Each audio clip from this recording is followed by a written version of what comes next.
Bon, on va reprendre les travaux, donc je passe la parole à David Samson, maire de Saint-Nazaire. Merci, Monsieur le Président. Mesdames et Messieurs, chers amis, merci de m'accueillir pour conclure votre journée, votre colloque sur la laïcité, et vous dire aussi que la majorité municipale a passé son samedi entier en séminaire, enfermé toute la journée de samedi, justement pour réfléchir, pour s'interroger. On est sorti avec encore plus de questions qu'en début de matinée, mais sachez que ce sujet nous anime très fortement au sein de la majorité municipale et qu'il est bon, je crois, dans la période extrêmement troublée que nous vivons, j'aurai l'occasion de vous le dire, de prendre le temps de sortir la tête du guidon des affaires courantes pour s'interroger sur ces sujets. Moi, j'ai bien entendu comme mode d'organisation politique et juridique des institutions qu'il a fallu attendre, et c'est pas un scoop, vous le savez bien, le 9 décembre 1905 pour que le régime français de la laïcité soit consacré législativement. Pour la première fois dans l'histoire de la France, de notre pays, la loi de 1905 pose le principe d'une pleine et entière liberté pour tous en matière cultuelle. Elle conduit à la rédaction de l'article 1 de la loi qui rappelle que la République assure la liberté de conscience. Elle garantit le libre exercice des cultes sous les seules restrictions édictées, ci-après, dans l'intérêt de l'ordre public. Les mots forts sur cet article, c'est bien d'assurer, de garantir la notion d'ordre public, jusqu'où elle va. Ce sont des mots extrêmement forts, bien entendu. Ce sont des mots forts qui actent la création d'un espace public partagé et l'émergence d'une communauté nationale au sens où l'aurait entendu un certain Ernest Renan, j'imagine qu'il a été cité plus d'une fois, et dans laquelle je me retrouve pleinement. Je le cite. Ce qui constitue une nation, ce n'est pas de parler la même langue ou d'appartenir à un même groupe ethnographique commun, c'est d'avoir fait ensemble de grandes choses dans le passé, et surtout, j'ai envie de dire, de vouloir en faire encore dans l'avenir. Et ça, c'est bien là le défi. Le défi difficile quand un grand nombre de forces politiques prospèrent, beaucoup trop à mon goût, mais j'imagine très partagé dans cette salle, sur les travers du genre humain. La méfiance, pour pas dire méfiance, défiance permanente, l'égoïsme, la haine, le populisme, la violence, le racisme, la xénophobie. De fait, les adversaires de cet idéal national ne manquent pas. Vraiment, ils ne manquent pas dans la période. Bien sûr, l'extrême droite française, héritière des ligues facieuses et anti-républicaines des années 30, les intégristes religieux de tous bords, vraiment de tous bords, mais aussi ceux, quels que soient nos points de vue, sur l'ensemble du territoire national, des zadistes, qui usent de moyens illégaux, bloquent les routes, pillent des smirmorques, et puis en même temps des régionalistes, là aussi sur l'ensemble du territoire français, qui appellent à la lutte armée pour défendre telle ou telle cause. Et puis, croyez-moi, j'en suis sûr, j'en oublie bien d'autres. Face à tous ces extrêmes, qu'elle semble facile à définir cette laïcité à la française, et pourtant plusieurs conceptions, et je sais que ça vous a animé lors de cette journée, plusieurs conceptions de laïcité confrontent encore leur point de vue. De la laïcité anti-religieuse, qui fait des églises un danger politique et social, à la laïcité christiano-identitaire, vous l'avez évoqué, me disait-on tout à l'heure, initiée par Nicolas Sarkozy, en passant par diverses formes de laïcité inclusive et accommodante, qui cherchent les meilleures manières d'assurer la liberté de conscience et de garantir le libre exercice des cultes.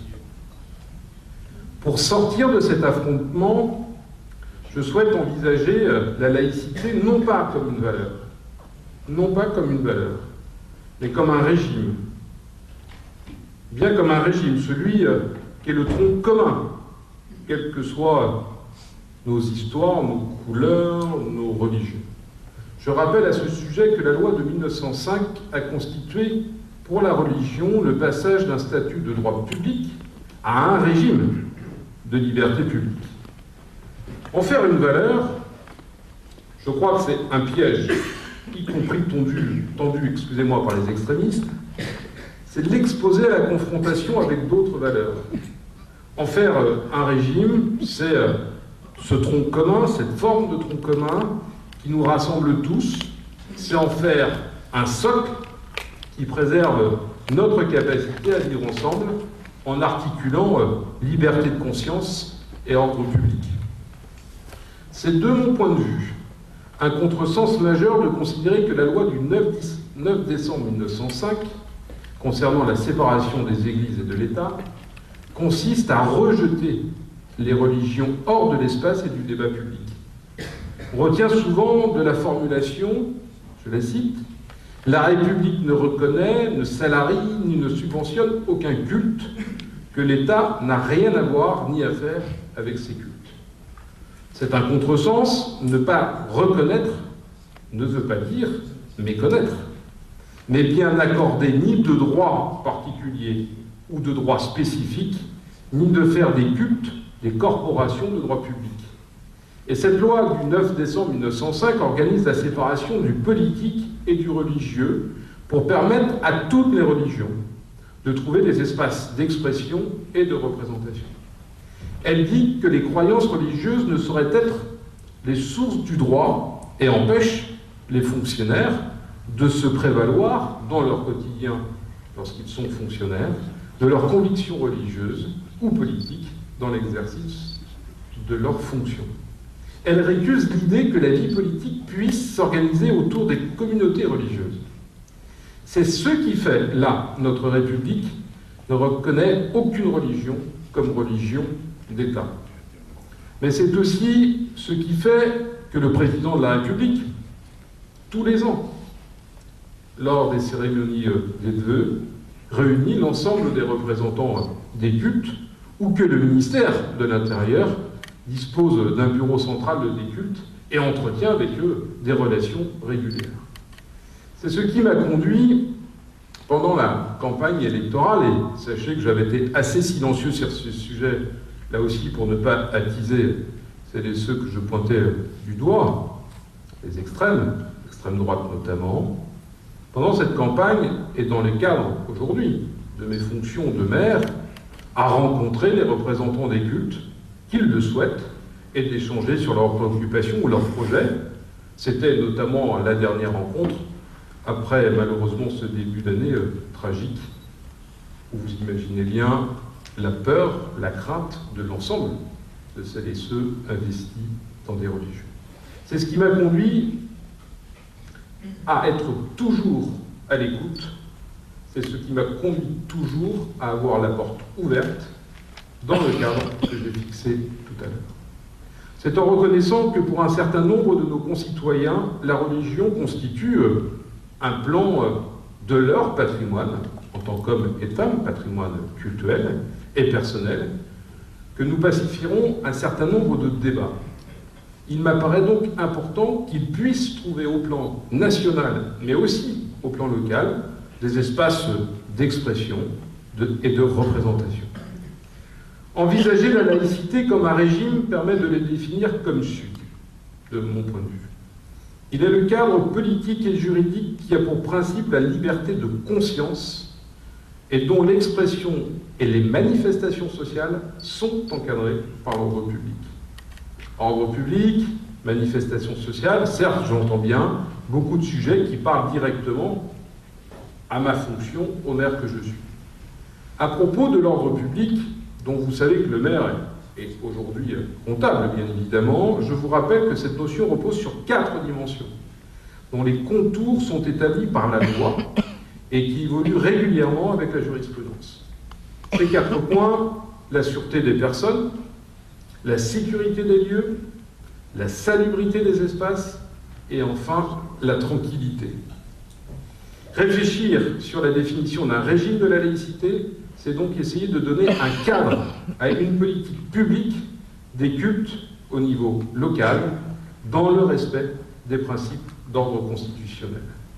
Le principe de la liberté de conscience il est la cause première du reste de l'édifice juridique.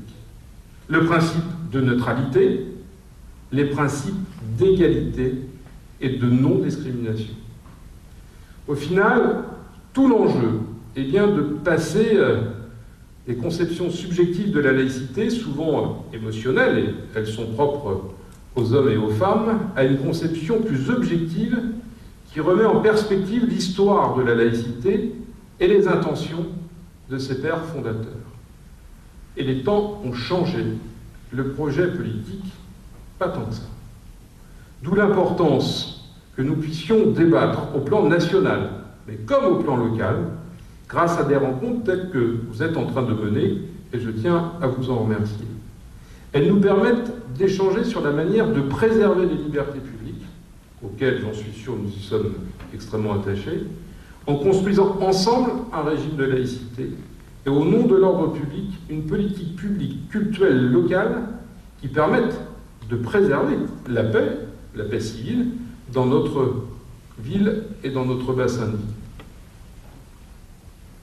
Voilà ce que j'avais très clairement envie de vous dire, et vous dire aussi très clairement que ces sujets, nous y sommes attachés, ils font débat entre les hommes et les femmes que nous sommes représentant une majorité municipale, et qu'il nous faut être extrêmement vigilants, et je sais que vous l'avez énormément évoqué, l'inquiétude qui est la mienne, qui est la nôtre, lorsque nous voyons des marqueurs, des curseurs évoluer avec ces extrêmes, que l'ambiance, la nature même de ces débats est difficile à être respectée, non caricaturée, et que nous avons devant nous des grands sujets. Voilà pourquoi j'ai souhaité venir vous tenir ces propos et en même temps participer à vos travaux pour nous éclairer, puisque personne n'a de vérité vraie sur ces sujets. Merci à vous.